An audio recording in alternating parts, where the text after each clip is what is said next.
मंदिर की नींव को आप लोगों ने रखा। इस मंदिर की संस्कृति, सभ्यता, परंपरा को बनाए रखने के लिए आप सभी ने इनका सहयोग किया और सब कर भी रहे हैं, दान भी कर रहे हैं। क्या आप लोगों ने कभी ये सोचा कि ऐसा भी कभी दिन आ सकता है कि मंदिर धराशायी हो जाए? क्या ऐसा कभी हो सकता है? वो दिन आ भी सकेगा, आएगा। अगर हम नहीं जाते तो हम अपनी मेहनत से अपने सपने को साकार करके अपने सनातन की रक्षा करते हैं। आज मैं आपको दो बातें बताऊंगा। देश में और राष्ट्र में फर्क होता है। देश जानते हैं देश क्या होता है? देश वो होता है जिस प्रकार देश का प्रधानमंत्री नरेंद्र मोदी, तो उसके नीचे प्रधानमंत्री, गृह मंत्री और वित्त मंत्री और रक्षा मंत्री और सारे मंत्रालय जिसके अंदर लग जाते हैं, जिसके अंदर पूरा सिस्टम चलता हो, उसको कहते हैं देश। राष्ट्र किसे कहते हैं? राष्ट्र कहते हैं आपकी संस्कृति को, आपके सनातन को, आपकी सभ्यता को, आपकी मानवीय परंपराओं को, इसको राष्ट्र कहते हैं।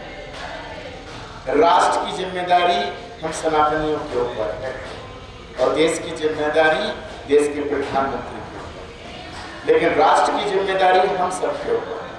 हम इस जिम्मेदारी को कितना निभा रहे हैं ये हमें सोचना पड़ेगा। कितना निभा रहे हैं? क्या आपको ऐसा महसूस हो रहा है आज के हालात को देख के, क्या हम अपने राष्ट्र की रक्षा कर सकेंगे? आज के हालात आपको कैसे लग रहे हैं? आपको पता है हाल में आपके बराबर में एक देश है जिसका नाम है बांग्लादेश। बांग्लादेश की स्थिति को देख रहे हैं आप लोग। बांग्लादेश की स्थिति को देख के आपको क्या लगता है कि भारत के ऊपर कभी बुरा समय नहीं आ सकता? नहीं आ सकता? आ सकता, आएगा। ये जो बांग्लादेश है, बांग्लादेश में जो इस समय हो रहा है, ये ट्रेलर है हिंदुओं के लिए, और पिक्चर तो अभी बाकी है जब भारत के हिंदुओं को निशाना बनाया जाए, और ये बनेंगे। भारत के हिंदू भी हट जाइए, आप आगे से हट जाइए, बंद कर दीजिए। भारत के हिंदुओं को भी निशाना बनाया जाएगा, लेकिन हम लोग ऐसे चुपचाप देखते रहेंगे, क्योंकि हिंदू एक ही बात कहता है। क्या कहता है? सर्वे भवन्तु सुखिनः, सर्वे सन्तु निरामयाः, सर्वे भद्राणि पश्यन्तु मा कश्चित् दुःखभाग्। ये कौन कहता है? हिंदू कहता है। लेकिन ये लोग क्या करते हैं? हम तो कहते हैं कि धर्म की, बोलो, धर्म की अधर्म का, प्राणियों में विश्व का, ये कहते हैं। और ये क्या कहते हैं? क्या ये कहते हैं विश्व का कल्याण? ये कभी नहीं कहते। इस भारत के इस संस्कृति सभ्यता को तोड़ने के लिए कोई पैदा हुआ 2000 साल पहले जिसको आज हम यीशु के नाम से जानते हैं। कोई पैदा हुआ 14 साल पहले जिसको हम इस्लाम के नाम से जानते हैं। और हमारा सनातन कब का है? मुझे सुनिए, इधर उधर मत देखिए, क्योंकि मैं जो 15-20 मिनट बोलूंगा आपके जीवन का सत्यार्थ बोलूंगा। हम लोग बैठे तो हैं हिंदू बने हुए, लेकिन हमें अपनी संस्कृति, अपनी राष्ट्रता, अपनी परंपरा, अपनी मान्यताओं का हमें बिल्कुल ध्यान नहीं। सिर्फ इतना पता है कि सुबह उठ के मंदिर में जल चढ़ाएंगे, जल चढ़ा के घर जाके बीवी के हाथ के पराठे खाएंगे, नौकरी पर जाएंगे, नौकरी से करके अपना बढ़िया शाम को आएंगे, शाम को फिर भगवान की दिया बत्ती करेंगे, फिर रात को विश्राम करेंगे और सो जाएंगे। बस हमको इतना पता है और हम लोग इतना ही करते हैं, सभी ये कर रहे हैं। लेकिन हमको ये नहीं पता, इस बारे में हमको बिल्कुल याद नहीं है कि हमारी मानवीय परंपराओं को किस प्रकार कुचला जा रहा है, हमारी संस्कृति को कुचला जा रहा है, हमारी सभ्यताओं को कुचला जा रहा है। हमें क्यों नहीं ज्ञात है इस बारे में? मेरे बच्चों, मैं आज जो भी बात आपसे कहूंगा, अब मूल और आधार के साथ कहूंगा, तत्व के साथ। हम लोगों ने राम कथाएं सुनी, हम लोगों ने भागवत कथाएं सुनी, खूब सुनते हैं। यहाँ कितने लोग हैं जिनको ये पता है कि भगवान राम किसके पुत्र थे? किसके पुत्र थे? दशरथ के। उनकी माँ का नाम?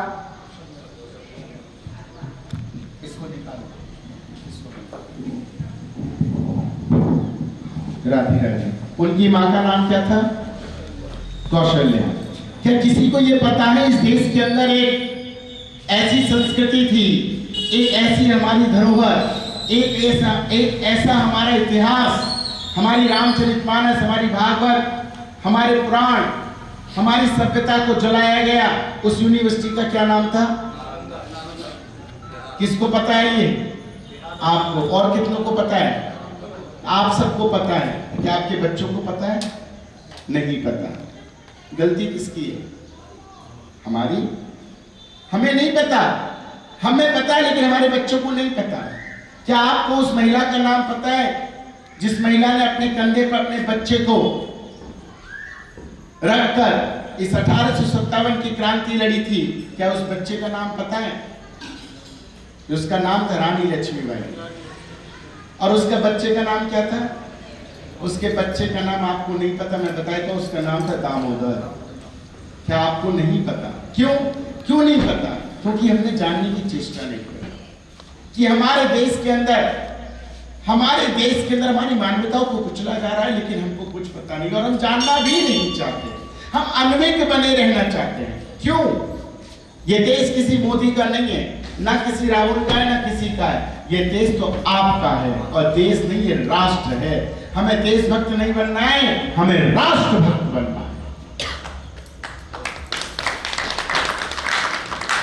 हमारी संस्कृति हमसे है, हमारी पहचान, हमारी संस्कृति हमसे है, हमारी किसी व्यक्ति विशेष से नहीं है। मैं इसलिए कह रहा हूं, इस देश को बचा लो। ये देश आपका है, किसी और का नहीं। ये राष्ट्र की परंपराएं, मान्यताएं, सभ्यता, संस्कृति सब आपकी है, लेकिन इसको कुचल रहे हैं लोग। राजनीतिक लोग अपने फायदे के लिए आपको अपना प्यादा बना रहे हैं और आप लोग उसके खिलवाड़ हो रहे हैं। मेरे बच्चों, मैं आज बहुत मूल बात कर रहा हूं, बहुत ही मूल की बात। इस देश को आजाद कब हुआ था? खड़े हो जाओ बेटा। ये देश कब आजाद हुआ था? खड़े हो। आपको नहीं पता देश कब आजाद हुआ था? अरे इतना तो पता होना चाहिए हुआ उसको। 1947 पूरा बोलो बेटा, और सभ्यता के साथ। अब बैठो।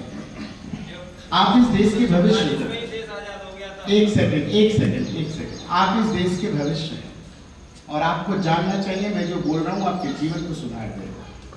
हम ये कहते हैं ये देश 15 अगस्त 1947 को आजाद हुआ था, लेकिन नहीं। ये सोची समझी साजिश के तहत आपको बताया गया। झूठ, ये भारत झूठ की नींव के ऊपर सिद्धांतिक हुआ है। ये भारत झूठ के ऊपर पड़ा है। यहां कोई सच बोले तो सच हमेशा क्या होता है बाबूजी? कड़वा होता है, जो कोई पीना नहीं चाहता। लेकिन इस झूठ को सब आराम से पीते हैं, झूठ को सब पीते हैं, लेकिन सत्य को नहीं सुनना चाहते। 15 अगस्त 1947 को देश आजाद नहीं हुआ था। 15 अगस्त 1947 को क्या हुआ था मेरे बच्चों? इस देश के ऊपर यहाँ पे एक फूल लगाया हुआ व्यक्ति था, जिसको चाचा कहते हैं। वो तिरंगा लहरा रहा था लाल किले के ऊपर, लेकिन इस देश को बंटवारा कर दिया गया था 15 अगस्त 1947 को। इस देश के हमारी सीमाओं पे न जाने एक नहीं, दो नहीं, हजारों बेटियों के साथ बलात्कार हो रहा था। हिंदू बेटियों के साथ हिंदू लोग कर रहे थे, लेकिन देश का तिरंगा लहराया जा रहा था। आप इसको आजादी मानते हैं? आप आजादी मानते हैं? कैसे कह सकते हैं देश आजाद हुआ था? आपके ही लोग कट रहे थे, कोई और नहीं कट रहे थे। और इस देश के चारों तरफ बाउंड्री लगा दी गई थी ताकि चीखने की, कौन सी बाउंड्री? पर्दे की बाउंड्री की चीखों की आवाज ना आए हमारे कानों तक। और हम लोग शांति से आज भी कहते हैं कि भारत 15 अगस्त 1947 को आजाद नहीं हुआ था मेरे बच्चों।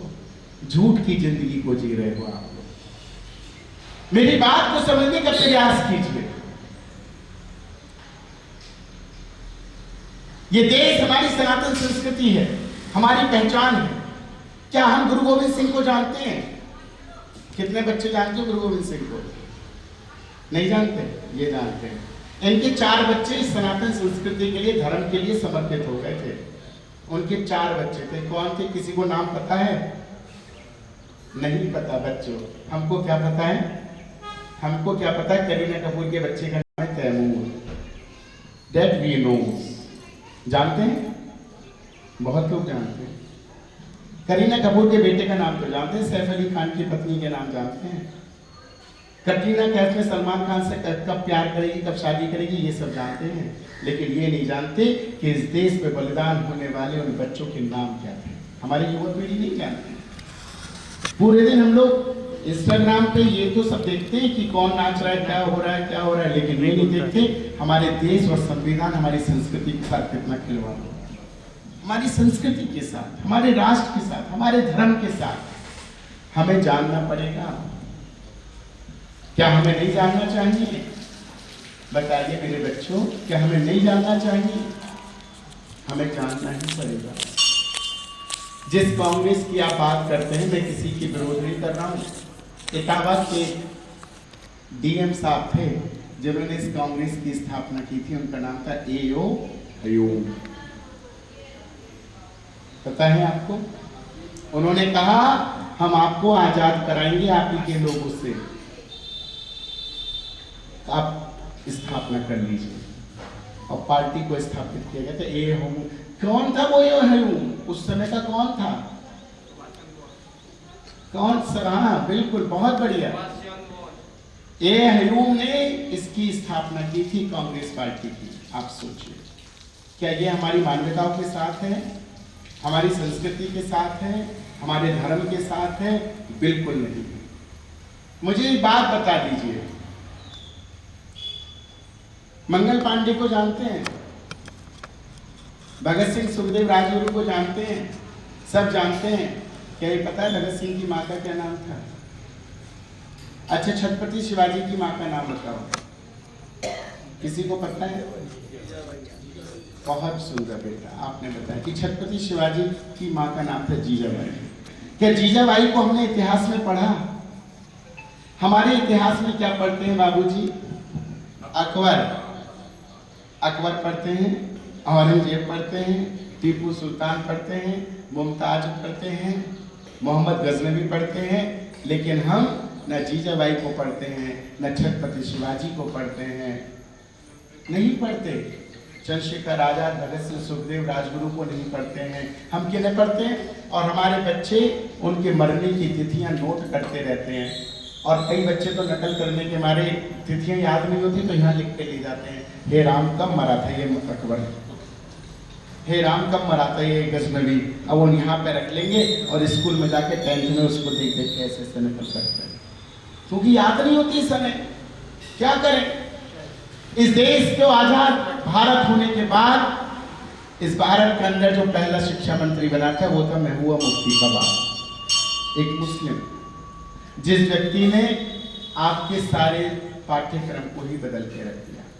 जो जानना चाहिए वो नहीं बताया, और जिसको जानना, जिसको नहीं जानना चाहिए उसका उन्होंने प्रचार प्रसार किया। और आज तक हमारे बच्चे जो बैठे हैं ना, इसीलिए इनको नहीं पता कि गुरु गोविंद सिंह के बच्चे कब मरे थे, कितने बच्चे थे, उनके क्या नाम थे, छत्रपति शिवाजी की माँ का नाम क्या था, भगत सिंह की माँ का नाम क्या था, इनको नहीं पता। इन्हें ये नहीं पता पृथ्वीराज चौहान ने कितनी बार लड़ाइयां लड़ी, इनको ये नहीं पता महाराणा प्रताप ने क्या किया, क्योंकि हमने पढ़ा नहीं। रानी लक्ष्मीबाई को ही पढ़ोगी 2 ही लाइन में, खूब लड़ी मर्दानी वो तो झांसी वाली, बस इतनी लाइन, इसके अलावा नहीं पढ़ा। तो मुझे ये बता दो कि हम इस देश को बचाएंगे कैसे, सनातन संस्कृति को कैसे बचाएंगे? हम लोग तो बाबूजी एक ही चीज में रह गए हैं, हमारे पास एक ही सभ्यता, एक ही संस्कृति, क्या? हम दो और ये कहते हैं हम दो और हमारे गिन लो। पहले के समय में था हम 5 हमारे 25, पहले ये बोलते थे। ये तो भला नरेंद्र मोदी 2014 में आए, तलाक का कानून बना दिया, तो उसके बाद तलाक होने बंद हो गए। तो अब हम दो और हमारे गिन लो, और हम लोग हम दो हमारे दो में, अब हम दो हमारे दो का कॉन्सेप्ट भी खत्म, अब हम दो हमारा एक,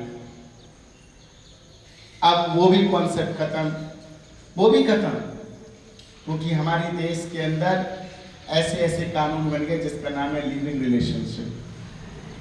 जितना दिन चाहो लड़की के साथ रहो, जब मन चाहो लड़की को छोड़ो, शादी करने की कोई आवश्यकता नहीं। हमारे कितने ऐसे युवा लड़के हैं, बड़े बड़े मेरे भक्त लोग हमारे यहाँ आश्रम पे आते हैं, प्रणाम करते हैं, वंदन करते हैं, मुझसे कहते हैं महाराज जी मेरा बेटा शादी नहीं कर रहा। क्यों नहीं कर रहा? कभी पूछने की कोशिश करी? क्या कारण है? पहले आप लोगों ने भी माँ बाप आपको कहते थे बेटा शादी करो तो क्या मना करते थे? नहीं, आपने जो कह दिया तुरंत करेंगे, यही होता था। कब मना करते थे? लेकिन आज आपके बच्चे क्यों मना कर रहे हैं शादी के लिए? कभी इसके पीछे का लॉजिक सोचा है? न जाने आपका बेटा किसके साथ लिविंग रिलेशनशिप में हो। कभी जानने का चेष्टा करिए, कभी चेक कीजिए उसके फोन कॉल्स, उसकी फोन डिटेल्स। लेकिन ना आप पे समय है, ना आपकी पत्नियों पे समय है। क्यों? क्योंकि सब अपनी अपनी जिंदगी में व्यस्त हैं, सब अपनी अपनी जिंदगी में व्यस्त हैं। किसी को जरूरत नहीं पड़ रहा हमारे बच्चे कहाँ जा रहे हैं, किसी को जरूरत नहीं पड़ रहा कि मेरी बेटी कब लव जिहाद पे सीख के लव जिहाद में फंस कर चली गई, किसी को जरूरत नहीं है, कोई जानना नहीं चाहता। आज नाम है सुलेमान, टीका और हाथ में कलावा बांध लिया। कारण किसने दी permission? You are the dead person, जो उनको परमिशन दिए। क्यों? क्योंकि हमारे युवाओं ने टीका और हाथ में कलावा बांधना छोड़ दिया। अब तुम छोड़ोगे तो कोई तो बांधेगा भाई, तुम छोड़ोगे तो कोई तो बांधेगा। तुमने छोड़ा शर्म के खातिर, उन्होंने बांधा आपको बदनाम और आपको शर्मसार करने के खातिर। हमने छोड़ा शर्म के खातिर, टीका नहीं लगाएंगे। हमने छोड़ा हाथ में कलावा नहीं बांधेंगे, किस लिए? शर्म लगती है। क्या स्कूल में लड़कियां हमें टोकेंगी? पुजारी बन गया, यही होता है। बच्चा अगर रोज स्कूल में टीका लगा के जाए तो उसी के बच्चे दोस्त कहते हैं पुजारी बन गए, तू पुजारी है। हम लोग इस चीज से डरते हैं, लेकिन हम लोगों ने कभी सोचा नहीं, हमने छोड़ा और किसी और ने अपना लिया। अपनाने वाले कौन हैं? वो आपके अपने नहीं है। कौन है वो अपनाने वाले? वो अपनाने वाली जिहादी मानसिकता के लोग हैं, जो आपकी बहन बेटियों को लव जिहाद जैसी चीजों में फंसा के उनको बर्बाद कर देते हैं, बर्बाद कर देते हैं। एक मेरा भाई बैठा है यहाँ कश्मीर का, वो यही सोच रहा होगा महाराज जी आज सही बोल रहे हैं या गलत, मुझे नहीं पता। लेकिन हाँ, घर जाके जरूर रोएगा वो, अपने उन पुराने दिनों को याद करके रोएगा जब कश्मीरी पंडितों के साथ, जो कश्मीरी हिंदुओं के साथ जो दरिंदगी हुई थी ना, वो शायद इसके माता पिता जरूर जानते और खुद भी जानते होंगे। और मेरे बच्चों में आपसे एक बात कहना चाहता हूँ, ये वो लोग थे जो लोग कुछ दिन पहले सिमैया खाते थे, सिमैया खिलाते थे। भैया सिमैया खा लो दीदी, आज हमने सिमैया बनाई है। अरे दीदी मैं आपका भाई नहीं हूँ, मेरे राखी बांध दो। और बहन ने राखी बांध दी। कौन थी ये लोग? बहन और भाई के रिश्ते को बनाने वाले लोग। इन लोगों पे जब इनका संख्या बल इतना बढ़ गया तो इन्होंने जिंदगियों को शर्मसार कर दिया। और इन्हीं के जिनकी शरण में थे, जिनकी शरण में थे, जिनके संडासे साफ करते थे, जिनके घर के खेत खलियान साफ करते थे, जिनके घर साफ करते थे, उन्हीं लोगों को अपना शिकार बना लिया, किसी और को नहीं बनाया। उन्हीं को शिकार बनाया। वही बेटियां हमारी, मैं क्या बोलूं, मेरे पास शब्द नहीं। और आज भी वो झेलम नदी का अगर पुराना दृष्टांत देखो तो खून से लथपथ थी वो नदी। आपको पता नहीं है दृश्य, ये भैया मुझसे बेहतर जानते होंगे। लेकिन आज भी वो मुसलमान कहाँ के थे? वो लोग कहाँ के थे? पाकिस्तान कहाँ के थे बाबूजी? यहीं के थे, यहीं के थे। इतना तो जानते हो ना। फिर आप इन पे कैसे भरोसा कर सकते हो? कर सकते हो भरोसा? क्या कभी कोई महात्मा को सुना जो ऐसी बातें करे? कभी करते हैं संत लोग ऐसी बातें? संत लोग नहीं करेंगे, क्योंकि उनको अपने पैसे से मतलब है। अपना धर्मशाला बन जाए, अपना बढ़िया सा रहने का बढ़िया एसी कमरा एसी बन जाए, बस उनको जरूरत नहीं है। वो तो यही सुनाएंगे कि राम जी की माता कौन थी। अरे ये तो आप घर में भी पढ़ लोगे, आपके दादी बाबे सब समझा देंगे, संत क्या समझाएंगे। मैं भी भागवताचार्य में PhD हूँ भागवत में, पता है मैं कितनी सुंदर भागवत करता हूँ। लेकिन जरूरत राम कथा कृष्ण कथा की नहीं है, जरूरत राष्ट्र कथा की है।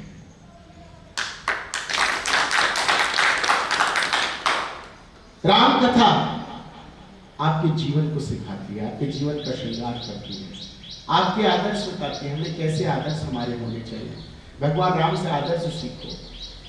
कृष्ण कथा आपको चाणक्य नीति सिखाती है, आपको युद्ध करना सिखाती है कि आपको तरीका क्या आना चाहिए, अंडरस्टैंड। और राष्ट्र कथा आपको राष्ट्रभक्ति सिखाती है, अपनी सनातन संस्कृति के लिए समर्पण होना सिखाती है। जरूरत इस समय किसकी ये बताओ, जरूरत किसकी है? राष्ट्र कथा की जरूरत है। लेकिन राष्ट्र कथा सुनने के लिए हम सिर्फ 20 लोग इकट्ठे होते हैं, क्योंकि इसमें नाचना गाना नहीं है। और भागवत कथा होती है तो पीछे तक पंडाल में जाता है। क्यों? क्योंकि इसमें हम मानवीय मूलों की बात करते हैं, सिद्धांतिक आदर्शों की बात करते हैं, राष्ट्र की बात करते हैं। इसलिए बहुत कम लोग सुनना चाहते हैं, क्योंकि वो पहले भी बहरे थे, आज भी बहरे हैं और आगे भी बहरे बना रहना चाहते हैं। अंधे थे, वो हिंदू अंधे हैं और आगे भी अंधे रहना चाहते हैं। क्यों? क्योंकि उनको ये पड़ रहा है, ये जो बांग्लादेश में हादसा हुआ है, ये जो हिंदू मर रहे हैं वो हमारे कोई हैं, बांग्लादेश के रहने वाले हैं। हमारे हिंदू कोई हैं, वो तो बांग्लादेशी हिंदू हैं। जैसे कश्मीर में, अरे हमारे कोई हैं, हम तो फरीदाबाद के रहते हैं, कश्मीर वाले हैं, हमारे नहीं है। इनको कब अकल आती है हिंदुओं को? जब उनके घर में उनकी बेटी लव जिहाद में फंसती है ना, तब भागते हैं, भैया मेरी बेटी को बचाना। जब उनका बेटा लिविंग रिलेशनशिप में किसी मुसलमानी लड़की के अंडर में फंस जाता है, तब कहते हैं अरे महाराज जी चल के जरा थाने में मेरे बच्चे के लिए बात तो कर लो। जब जगाने आए तो जागोगे नहीं, और बाद में जब फंस जाओगे तो भटकोगे इधर उधर। अरे पहले से ही होशियार हो जाओ, पहले से ही अलर्ट हो जाओ, पहले से अपने बच्चों को ऐसी शिक्षा दो, सनातन की शिक्षा दो, संस्कृति की शिक्षा दो। धर्मांतरण क्यों होता है?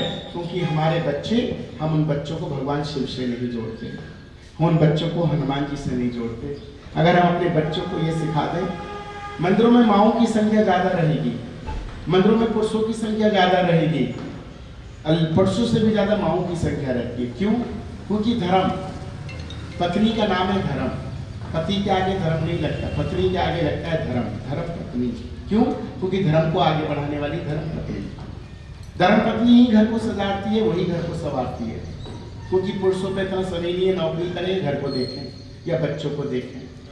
लेकिन जिम्मेदारी खाली पत्नी की नहीं है, पुरुषों की भी है कि क्या मेरा बेटा मंदिर जाता है या नहीं जाता, कि सूर्य देव को जल चढ़ाता है नहीं चढ़ाता। आपको भी तो घर में देखना पड़ेगा, आपका बच्चा कहाँ जा रहा है। माँ तो अपने बच्चे की गलतियां छिपा लेती है, लेकिन क्यों छिपाती? क्योंकि पिता जागृत नहीं है। अगर पिता जागृत हो जाएगा तो माँ आपके बच्चे की गलतियां नहीं छिपाएगी। हर पुरुष को जागृत रहना चाहिए। और मैं आज आपको बता रहा हूँ, अगर आप भगवान महादेव से जोड़ दोगे, हनुमान जी से जोड़ दोगे, आपका बेटा रोज अगर प्रभु पे जल चढ़ाएगा तो आपके बच्चे का कभी भी धर्मांतरण नहीं हो सकता। अगर मंदिर आएगा आपका बेटा तो कोई धर्मांतरण नहीं कर सकता, उसको कोई बहका नहीं सकता। लेकिन हमारे कितने बच्चे मंदिर आते हैं? अगर हम परसेंटेज की बात करें तो मैं समझता हूँ 100 में से 5% बच्चे नहीं आते, कथाओं में नहीं बैठते, भगवान की कथा नहीं सुनते, रखिया सुनेंगे ये लोग। इनको तो फुर्सत ही नहीं है मोबाइल फोन में लगे रहने से। फिर देश को बचाएंगे कैसे? और आने वाली ये जो युवा पीढ़ी है, यही हमारी देश की धरोहर है, यही हमारी संस्कृति है। अगर इनको जगाना है, इनको खुद जागना पड़ेगा। ना मैं जगा सकता, न इनके माँ बाप जगा सकते, लेकिन इन्हें खुद जागना पड़ेगा अपनी संस्कृति के लिए, अपने राष्ट्र के लिए। तो मेरे बच्चों, जीवन में याद रखो, बोलने को मेरे पास बहुत कुछ है, लेकिन समय का मेरे पास मर्यादा है। और भी कार्यक्रम लगे हुए हैं, लेकिन सुनाना बहुत कुछ चाहता हूँ।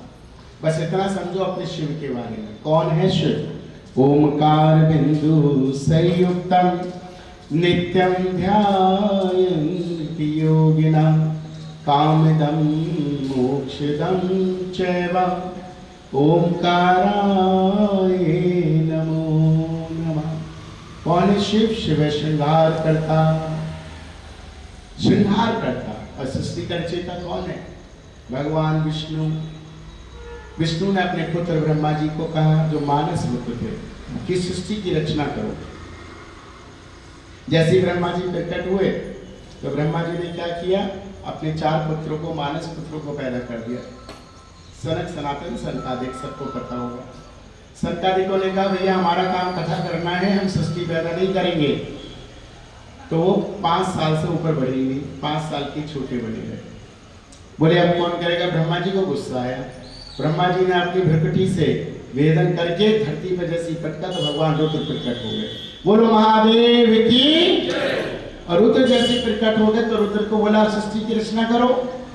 तो रुद्र भगवान क्या प्रकट करने लगे, क्या बनाने लगे? शेर, चीते, भालू जैसे वो हैं भगवान महादेव वैसे बनाने लगे। वे उनको तो अपने घर चाहिए, उन्होंने लिया तो पूरा सांप या पूरे जीव जंतु सब बना डाले। ब्रह्मा जी बोले ये क्या कर रहे हो? अगर ये करोगे तो हमारे बच्चे कहाँ रहेंगे? हम तुम मत बनाओ, बंद कर दो सृष्टि का निर्माण। अब तुरंत बंद कर दिया। अब ब्रह्मा जी बोले क्या करें? तो वाम आंग से शत्रुपा को और दक्षिण आंग से मनु को प्रकट करके इन दोनों ने मनु और शत्रुपा की हम लोग संतान बने। भगवान राम ने प्राकट होकर कहा कि ये मेरी संतान है, क्योंकि राम से ब्रह्मा को निकला। ब्रह्मा कहाँ से निकले? विष्णु से। ऐसे ही राम हमारा आधार, हमारी शिला है राम। तो राम हमारा आदर्श है। तो जब राम इस प्राकट हुआ धरती पे तो राम ने कहा जैसे मैं 2 अक्षर में हूं। राम में कितने अक्षर हैं? कितने अक्षर हैं बच्चों? 2। और शिव में कितने अक्षर हैं? शिव में भी 2 ही अक्षर हैं। राम में भी 2 अक्षर हैं, शिव में भी 2 अक्षर हैं। शिव ने कहा मैं श्रृंगार करता, राम ने कहा मैं सृष्टि का पालन करता। अगर मैंने सृष्टि की रचना की है, मेरे बच्चे हैं, तो मेरे ही 2 अक्षर से इन बच्चों को मैं बनाऊंगा। तो सिर्फ 2 अक्षर में आपको मेरे प्रभु ने बनाया। कितने अक्षर में बनाया? कितने अक्षर में मेरे बच्चों? तो बोलो कितने अक्षर में? 2 अक्षर में। गिन लो। बाल कितने अक्षर है? माथा, सिर, भुएं, आंख, नाक, कान, गाल, होठ, दांत, जीभ, मुंह, गला, कंधा, छाती, पेट, पीठ, हाथ, पैर, सब कितने? ये क्यों है 2? क्योंकि ये 2 राम का दिया हुआ शरीर है और राम में ही मिल। इसीलिए अंत में क्या कहते हो? राम नाम सत्यम परम धीमहि। जब मुर्दा जाता है ना कंधे पे, तो आपको पता होगा उसके घर वाले रिश्तेदार सब क्या करते हैं? उसको कंधे देने की होड़ लगाते हैं। भैया मुझे भी दे दो। अरे मैं भी देना चाहता हूँ, मैं भी देना चाहता हूँ। अरे मेरे बच्चों, मुर्दे को कंधा तो देते हो, लेकिन किसी को जीते जी व्यक्ति को कंधा दे दो, तब तुम इस देश के राष्ट्रपति बनोगे। जीते जी व्यक्ति को कंधा दे दो। आज ललित ने जीते जी व्यक्ति को कंधा दिया। महाराज जी मैं आपके साथ हूं, मैं आपका कार्यक्रम कराऊंगा। कल रात मैंने बोला और देखो रात रात में आपको इकट्ठा कर लिया। इसको कहते हैं सहयोग। ये धर्मो रक्षति रक्षिता का सूत्र है। अगर धर्म की रक्षा आप करोगे तो धर्म आपकी रक्षा करेगा। और मेरे बच्चों ये याद रखो, ये देश किसी टोपी वाले का नहीं है। ये देश जिन लोगों ने कभी अपने साइज के पजामे नहीं बनवा पाए, वो कभी कभी बोलते हैं, कभी क्या हमेशा बोलते हैं कि ताजमहल हमने बनवाया है। अपने साइज का पजामा नहीं बनवा पाया, ताजमहल बनवाने की बात करते हैं। वो ताजमहल नहीं है, भगवान शिव का मंदिर है, शिवालय है। इसलिए समझ जाओ मेरे बच्चों, समझ जाओ, ये देश हिंदुओं का था, हिंदुओं का है और हिंदुओं का रहेगा। कैसे रहेगा? हमें जागृत होकर करना पड़ेगा। भगवान को हम देखते हैं, हनुमान जी के हाथ में गदा है, शिव के हाथ में त्रिशूल है, सभी देवी देवताओं के पास शस्त्र हैं। देख लो आप, कोई भी ऐसा देवी देवता नहीं जिस पर शस्त्र ना हो, है ना? ये क्या बताते हैं कि देखो हम हमारी फोटो खींचो, हमारे पास गदा है, हमारी फोटो खींचो, हमारे पास त्रिशूल है। मैया कहती है मेरे पास तलवार है, जरा फोटो खींच और फोटो लगा के मेरी मंदिर में लगा देना। इसलिए ये किस लिए उठाए थे? यदा यदा ही धर्मस्य ज्ञानेन भवति भारत अव्युत्थानम धर्मस्य तदात्मानम्। धर्म की रक्षा के लिए इन्होंने शस्त्र उठाया था। तो आपको भी धर्म की रक्षा के लिए अलर्ट रहना है। अगर अलर्ट नहीं होंगे तो खत्म हो जाओ। आइए, बाबूजी कहीं जा रहे हैं? क्यों जा रहे हैं? बुला लो अगर अंदर बाहर कोई है तो, लेकिन जाइए मत, हनुमान चालीसा करिए। हमारे हिंदुओं में यही कमी है। जब कोई मुल्ला बोलना सर है तो एक व्यक्ति को आवाज लगा दो कि भैया इतना को इकट्ठा कर लो, तो पता है वो एक व्यक्ति 1 घंटे में 1000 मुल्लों को इकट्ठा कर लेता। क्या कहता है? मंदिर से आवाज लगाता है, अरे भाई फलाने मौलवी साहब आ रहे हैं, सब आ जाना, और सारे मुल्ले इकट्ठे हो जाएंगे। और हमारे हिंदू, हमारे तो हम पे टाइम नहीं है, संडे की छुट्टी है, बच्चों के साथ बिताएंगे, महाराज को सुनेंगे। अरे तुम्हारे बच्चे बचेंगे तब जब इन जिहादियों से लड़ सकोगे तब। अरे सुन लोगे मेरी तो कम से कम बच्चे भी बच जाएंगे, आपका धर्म भी बच जाएगा। इसलिए हमारे हिंदुओं में यही एक कमी है। सोचते हैं अभी हमारा कुछ नहीं हुआ, बांग्लादेश का हुआ है, कश्मीर का हुआ है, बस अभी तो जब हमारे फरीदाबाद आएगा तब देखेंगे। कोई बात नहीं, प्रतीक्षा करो, मैं भी आपको करूँ, भगवान से कहता हूँ ऐसा दिन आए ताकि आप लोगों को मेरी बात याद आए। जब तक खुद पे नहीं बीतती है ना, तब तक आप लोग जागते नहीं। इसका दर्द तो यही जानते हैं, इसके माँ बाप जानते होंगे, आप लोगों को नहीं समझ आएगा।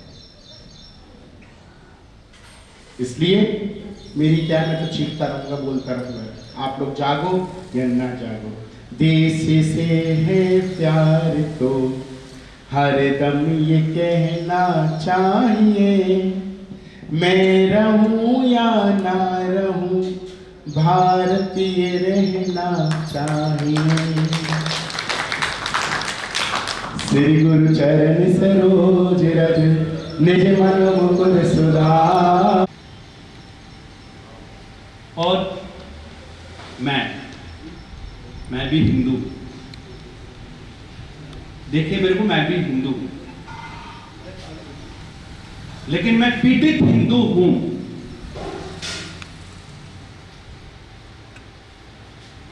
जो आज आपके मन में विचार आ रहा है, जो गुरुजी ने कहा है, या जो हम सोशल मीडिया के माध्यम से आज की डेट में देखते हैं, बांग्लादेश में क्या हो रहा है, लगभग पूरे भारतवर्ष में जहां जहां पर हम कहीं पर भी कम संख्या में हुए हैं, हमारे साथ क्या हो रहा है, मैं उसका चश्मदीद हूं और मैं उसका पीड़ित हूं।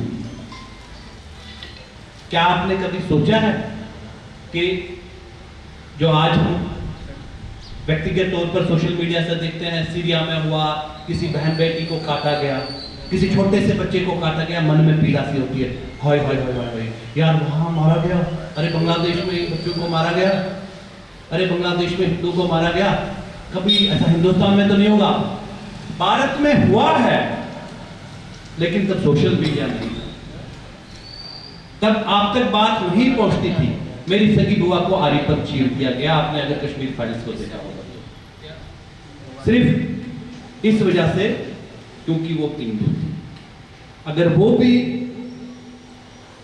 इस्लाम धर्म कबूल करती, अगर मैं भी इस्लाम धर्म कबूल करता, तो मुझे इतने शानदार मंदिर, इतने अपने शानदार महल छोड़ के आना नहीं पड़ता। मैं देश के हिंदू को, शायद हमारे जो बड़े थे उस समय, क्योंकि वो कहीं हजारों वर्षों से इस पीड़ा को झेलते आ रहे थे। 7 बार हम वहां से, कश्मीर से, जम्मू कश्मीर से पलायन कर चुके हैं, लेकिन फिर वापस बसते गए। लेकिन 7वीं बार का पलायन हमारे लिए आखिरी होगा, और हमने प्रण लिया है, कश्मीरी हिंदू के नाते हमने प्रण लिया है कि अब पूरे देश में हिंदू को जगा के रखेंगे। आज फर्स्ट टाइम मैंने देखा है कि हमारे गुरु जो आमतौर पर राम कथाएं, बाकी चीजों में ध्यान रखते हैं, कि हिंदू धर्म को जगाने के लिए इस तरीके के भाषण या इस तरीके के प्रवचन करने जा रहे हैं, जिसको हम सबको आगे बढ़ाना चाहिए। धर्म, हम लोगों को क्या किया गया, हिंदू धर्म के लोगों को क्या किया गया, हमारे ऊपर एक मानसिक जहाज कि हम सेक्युलर है, हम अगर 10 मुसलमान होंगे तो हम शांति से चले जाएंगे, हम कुछ नहीं कहेंगे। अगर वो एक मुसलमान होगा, हम 50 हिंदू होगा, वो चौड़े ताने करके चला जाएगा और 10 गालियां देके चला जाएगा, क्योंकि उसके लिए जिहाद है, हिंदू मारना उसके लिए।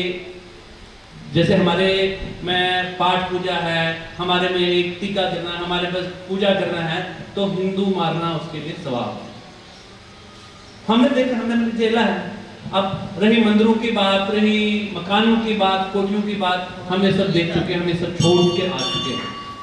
मैं अभी ललित जी से बात कर रहा था, मेरे महाराज जी से बात करवाते, कोई अभी हमने 30 साल बाद हम अपनी संपत्तियों को फिर से, सबसे पहले हमने अपने मंदिरों को वापस लेना स्टार्ट कर दिया। शायद हम कश्मीर से निकल आए, हमारे पास एक 300 कनाल का मंदिर है जिसके 300 कनाल की भूमि है, वीरान पड़ी हुई है, हम उसको वापस लेना चाहते हैं, कोशिश कर रहे हैं। और कश्मीर में हजारों मंदिर ऐसे हैं जिनको देखने वाला कोई नहीं है, कहीं वो सिर्फ भारत में ना है। Kashmir always replica of Bharat रहा है, कश्मीर भारत की जननी रहा है, कश्यप ऋषि की संतान है, वहीं से ही सनातन आगे निकला है। अगर वही वहां से अगर कश्मीर को क्यों कहा जाता था अटैक द कश्मीर, क्यों कश्मीरी हिंदुओं को मारने के लिए कटअप कर दिया जाता था? क्योंकि वहां से एक ऊर्जा, वहां से एक सनातन की बात निकलती थी, वहां से एक हिंदू धर्म की बात निकलती थी, उसको कट करो। अगर वहां से हिंदू धर्म खत्म हो जाता है तो प्लेन्स में जो है वो ऑटोमेटिकली खत्म हो जाएगा। लेकिन हमने भी प्रण लिया, हम इतने टाइम से नहीं चुके, हम इतने टाइम से नहीं हटे, आज भी नहीं चुके। हम 3 लाख लोग कश्मीर से निकले थे और 1.25 करोड़ हिंदुस्तानियों को कश्मीर में वापस लेके चले जाएंगे। धारा 370 हटा दी, बाकी चीजें हटवा दी और पीछे नहीं हटे। आप लोगों से भी अनुरोध है, कभी ये ना सोचें कि कश्मीर के हिंदू के साथ हुआ, बांग्लादेश के हिंदू के साथ हुआ, बंगाल के हिंदू के साथ हो रहा है, केरला के हिंदू के साथ हो रहा है, दिल्ली के मंदिरों में हो रहा है। कौन सी जगह छोड़ दोगे? आपके फरीदाबाद में, नूह में हो रहा है। आप वेट करते हैं, हम वेट करते हैं, जब तक मेरे घर में नहीं होगा, मेरी बहन बेटी को नहीं उठाया जाएगा, तब तक तो मैं किसी के पास जाऊंगा ही नहीं। मेरी बुआ को काटा गया, मेरे छोटे बच्चों को काटा गया, लेकिन हम तब तक नहीं जागे। कश्मीर छोड़ा, लेकिन अब प्रण लिया है पूरे हिंदू राष्ट्र को लेके हिंदू राष्ट्र बनाएंगे। हमारे आने के बाद ही, आज 1990 के बाद हिंदू राष्ट्र में हिंदूवादी सरकार आई हुई है, क्योंकि हर एक हिंदू के मन में एक जिज्ञासा फैली, क्या हुआ। कृपया आप सबसे जहां जहां पर भी है, आज जंग आर्मी नहीं लड़, जंग लोग नहीं लड़ते, आर्मी लड़ती है। और हर एक आर्मी, 50 हजारों लोग अगर हमारे आर्मी हैं, वो बॉर्डर पर एक साथ जंग लड़ने नहीं जाती है। उनके भी यूनिट होते हैं, छोटे छोटे यूनिट होते हैं। किसी को कोई किला पास करना होता है, किसी को कोई बॉर्डर पास करना होता है। इसी तरीके से हमें हिंदू आर्मी, आर्मी तो मतलब सिर्फ हमें हथियार नहीं डालना, ये मंदिर भी एक हमारा यूनिट है, ये घर भी हमारा यूनिट है, ललित जी एक यूनिट है, यानी कोई भी एक बंदा यूनिट है जो धर्म की बात करता है। वो अगर हमारे आसपास के लोगों में भी जागना, चेतना खड़ी कर देता है, तो इस देश को हिंदू राष्ट्र बनने से कोई नहीं छोड़ सकता। और हिंदू राष्ट्र के लिए अब हमें फाइट करनी चाहिए, नहीं तो अन्यथा हम तो कश्मीर से हिंदुस्तान में आ गए, भारत में आ गए।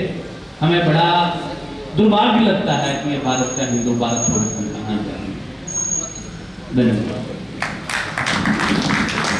बहुत अच्छी बात कही इन्होंने, जम्मू कश्मीर की बात करी कि जहाँ हिंदू की संख्या ज़्यादा थी। आपको पता है श्रीमद् भागवत महापुराण में ब्राह्मण देवता पहले अध्याय में क्या बताते हैं? भक्ति माता की कथा आती है, पता है ना? सब लोग भागवत तो सुने होंगे ना। भक्ति की कथा आती है, भक्ति, ज्ञान और वैराग्य की। भक्ति माता ने कहा मेरा जन्म कहाँ हुआ है? दक्षिण भारत में। भक्ति माता कहाँ जन्मी? क्यों जन्मी वहां? क्योंकि वहां सबसे ज्यादा भक्ति थी। और आज दक्षिण भारत में भक्ति ही खत्म हो गई है। पूरा दक्षिण भारत आपका या यीशु बन गया, ऐसे ऐसे करता है, या अल्लाह अकबर करता है, खत्म। आपके पास आ रहे हैं धीरे धीरे फरीदाबाद के पास, भारत के पास आएंगे, सोच लो। बस मेरा काम जगाना। भैया ने बड़ी अच्छी बात बताई, बहुत पीड़ा हुआ, भगवान उनकी आत्मा को शांति दे जिनके साथ ऐसी स्थितियाँ हुई हैं। अब आप लोगों को लगता है कि सच में मैं राष्ट्र के लिए काम कर रहा हूँ, तो कृपया अपना सहयोग जरूर दें। आपका बहुत बहुत धन्यवाद। जो भी श्रद्धालु हनुमान जी के चरणों में चढ़ा के आशीर्वाद प्राप्त करें। भारत माता की भारत माता की जय श्री राम, जय श्री राम, जय श्री राम, जय श्री राम, जय श्री राम, जय श्री राम, जय श्री राम, जय श्री राम। भारत माता की भारत माता की भारत माता की हर हर महादेव, हर हर महादेव, हर हर महादेव, हर हर महादेव, हर हर। 12 से 13 मिनट। बहुत बहुत धन्यवाद।